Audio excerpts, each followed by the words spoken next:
Tout ce qu'Abraham avait connu, son fils Isaac ne l'a pas connu. Tout ce qu'Abraham avait connu, son petit-fils Jacob ne le connaîtra pas. Tout ce qu'Abraham avait connu, son arrière-petit-fils Joseph ne le connaîtra pas. Tout ce qu'Abraham avait connu, l'Israël ne le connaîtra pas. Pourquoi, mon frère, ma soeur? Parce qu'Abraham avait déjà payé le prix. Voilà, mon frère, ma soeur, pourquoi nous sommes en train de dire notre thème de ce soir.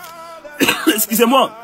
Notre message de ce soir, nous l'avons intitulé « Isaac ne souffrira pas, car Abraham, son père, avait déjà payé les prix. » Donc, mon frère, ma soeur, ne soyez pas étonnés. Aujourd'hui aussi, nous avons beaucoup d'Isaac à nos jours. Nous avons beaucoup d'Isaac à nos jours. Des gens qui, depuis qu'ils sont nés jusqu'à leur mort, ils ne connaîtront jamais de souffrance.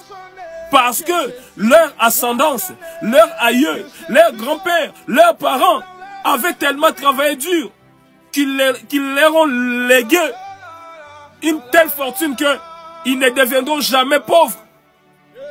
Voilà, mon frère, ma soeur. Je vous parlerai même d'une histoire. Dans une ville, il y avait... Dans une ville, oui, mon fils, ma fille ne souffriront pas. Amen. Oui, soyez bénis, mon frère, ma soeur. Je vous rappellerai d'une histoire qui s'est passée dans une ville. Dans une ville, il y avait un pasteur qui était parti chercher l'Éternel dans une montagne de prière. Il va là-bas, il arrive. Il reste des jours et des jours. Il reste des moments et des moments. Il pleuvait même. Il ventait. Il neigeait. Et sous ces conditions-là, il était en train d'implorer l'Éternel pour que l'Éternel se manifeste dans sa vie. Et jusque-là, l'Éternel ne lui répondait pas. Mais pendant qu'il priait, lui qui était là déjà resté longtemps, il va recevoir la visite d'un autre homme de Dieu. Et cet homme de Dieu-là va venir. Il va prier juste quelques minutes. Et après avoir prié quelques minutes, celui qui a été là depuis, il va voir maintenant l'autre en train de dire au Seigneur, merci Seigneur, merci parce que tu m'as exaucé. Ok, là, je rentre chez moi. Du coup, l'autre qui était là déjà bien avant, il était bouleversé. Il va dire au Seigneur, Éternel, mais comment expliquer que moi je suis là depuis des jours et des jours?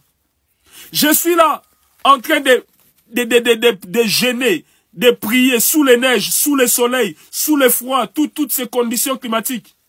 Jusque-là, tu ne me réponds pas. Comment expliquer que l'autre, il vient à peine d'arriver et tu lui réponds? Et mon frère, ma soeur, l'Éternel va répondre à celui-là, il va lui dire ceci. Ne te compare pas à cette personne-là. Tu sais pourquoi je lui ai répondu aussitôt? C'est parce que lui, il n'a pas d'effort à faire. Il n'a pas à passer des temps et des temps dans ma présence. Parce que il est le fruit de ses aïeux. Il est le fruit de ses grands-pères. Il est le fruit de ses parents. Il est le fruit de tous ceux qui ont vécu avant lui. Tous ces gens-là m'ont servi dans la vérité. Tous ces gens-là m'ont servi dans la vérité. Tous ces gens-là avaient consacré la personne que tu vois là entre mes mains. Donc lui, logiquement, il n'a pas droit de forcer les choses. Donc tout est à sa portée. C'est ce qui fait que tu le vois à peine arriver, à peine il est exaucé. Parce qu'avant lui, il y a des gens qui ont payé un grand prix pour qu'il devienne ce qu'il est. Mais par contre, pour toi, si tu veux que je te révèle des choses concernant ta famille, tes aïeux, tes arrière-grands-pères, ton grand-père, ton père à toi, tous ces gens-là, c'est filles des occultistes. Ce sont des gens qui ont sacrifié la famille. Ce sont des gens qui t'ont même sacrifié toi à leur Dieu étranger. Ils ont servi les diables. Ils ont signé des pactes avec les diables. Voilà pourquoi toi, pour que moi je me manifeste dans ta vie, il va falloir que tu pries beaucoup. Priez beaucoup pour briser les liens. Priez beaucoup pour couper les chaînes. Priez beaucoup pour ta délivrance. Priez beaucoup pour la délivrance de tes enfants. Priez beaucoup pour la délivrance de tes futurs petits-enfants. Voilà pourquoi toi, tu mérites de prier beaucoup. Parce qu'avant toi, ceux-là qui ont vécu avant toi, ils ont servi Satan, les diables. Ils ont sacrifié la famille à des dieux étrangers. Et toi, laisse-moi te dire, tu ne peux pas te comparer avec celui qui vient de partir. À ta différence, lui, son ascendance avait servi l'Éternel.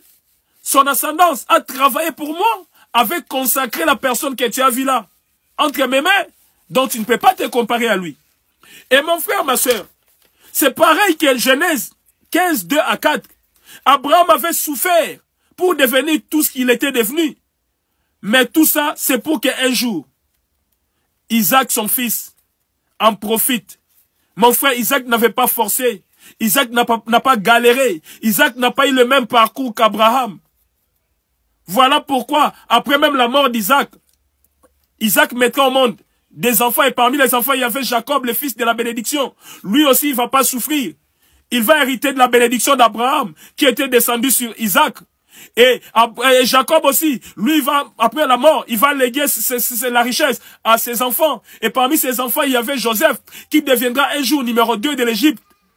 Le gouverneur de l'Égypte, donc l'équivalent du premier ministre. Lui aussi, mon frère, ma soeur, il ne va pas souffrir. Et cela va descendre jusqu'à l'Israël, le pays que vous voyez. Si Israël, il est riche comme il est, laisse-moi te dire, mon frère, ma soeur, ne te trompe pas. C'est parce que ils viennent de la lignée d'Abraham. Ils viennent de la lignée d'Abraham. Le Seigneur avait dit à Abraham, obéis seulement à ma recommandation.